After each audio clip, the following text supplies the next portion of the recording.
નમસ્કાર, લાઈવ 24 ન્યૂઝની સાથે હું છું મેક્ષુ ઠક્કર।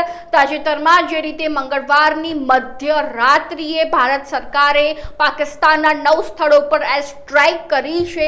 મિશન સિંદૂર અંતર્ગત ભારત સરકાર દ્વારા જે એર સ્ટ્રાઇક કરવામાં આવી છે, જેની નજર સમગ્ર વિશ્વ કરી રહ્યું છે, નજર રાખીને બેઠું છે કે હવે ભારત સરકાર શું અપડેટ લઈને આવશે, આ તણાવ વચ્ચે શું અપડેટ જોવા મળશે, શું સમાચાર સામે આવશે, તેને લઈને સમગ્ર વિશ્વ કાગડોળે રાહ જોઈને બેઠું છે। અને તે વચ્ચે જ્યારે આ ભારત સરકાર દ્વારા એર સ્ટ્રાઇક કરવામાં આવી છે, તેને લઈને ગુજરાત પણ એલર્ટ મોડમાં આવી ગયું છે। જે રીતે વાત કરવામાં આવે તો ગુજરાતના એરપોર્ટ ઉપર એલર્ટ આપી દેવામાં આવ્યું છે, જેમાં ભુજ, જામનગર અને રાજકોટમાં ઇન્ટરનેશનલ એરપોર્ટ બંધ કરી દેવામાં આવ્યું છે। એટલે જેટલા પણ મુસાફરો જે હવાઈ માર્ગે મુસાફરી કરવાના છે, તેમના માટે સૌથી મોટા સમાચાર એ આવ્યા છે કે ભારત સરકારે, ગુજરાત સરકાર દ્વારા જે છે તે રાજકોટ, ભુજ અને જામનગરનું એરપોર્ટ બંધ કરી દેવામાં આવ્યું છે। તેમજ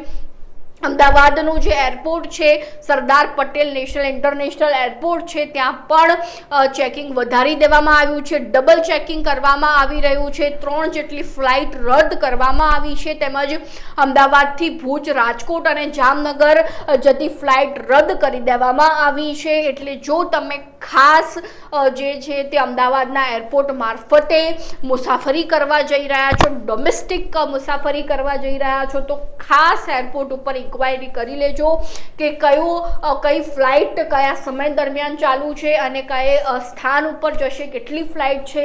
અને જો ઇન્ટરનેશનલ ટ્રીપ જો તમે કરી રહ્યા છો તો ખાસ તે અંગે પણ માહિતી લઈ લેજો, કારણ કે ફ્લાઇટના ટાઈમિંગમાં મોટો ઉલટફેર કરવામાં આવ્યો છે, ચેકિંગ વધારી દેવામાં આવ્યું છે। અને જો ખરેખર તમે આજે મુસાફરી કરવાના હોવ તો ફ્લાઇટનો જે ટાઈમિંગ છે તેના કરતાં વહેલા પહોંચી જજો, કારણ કે તમારું ચેકિંગ સખત થવાનું છે।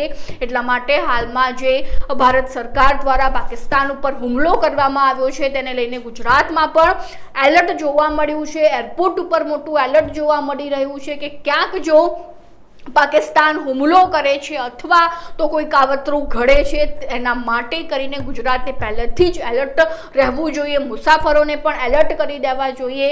તે રીતની વાત હાલમાં અમને મળી રહી છે, સૂત્રો દ્વારા એવી માહિતી મળી રહી છે।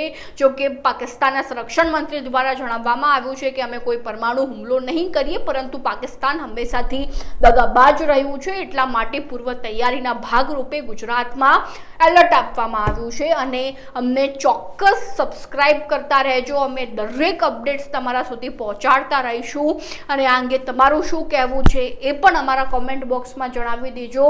અને જો હજુ સુધી તમે લાઈવ 24 ન્યૂઝને સબસ્ક્રાઇબ નથી કર્યું તો હાલ તેને સબસ્ક્રાઇબ કરી દેજો।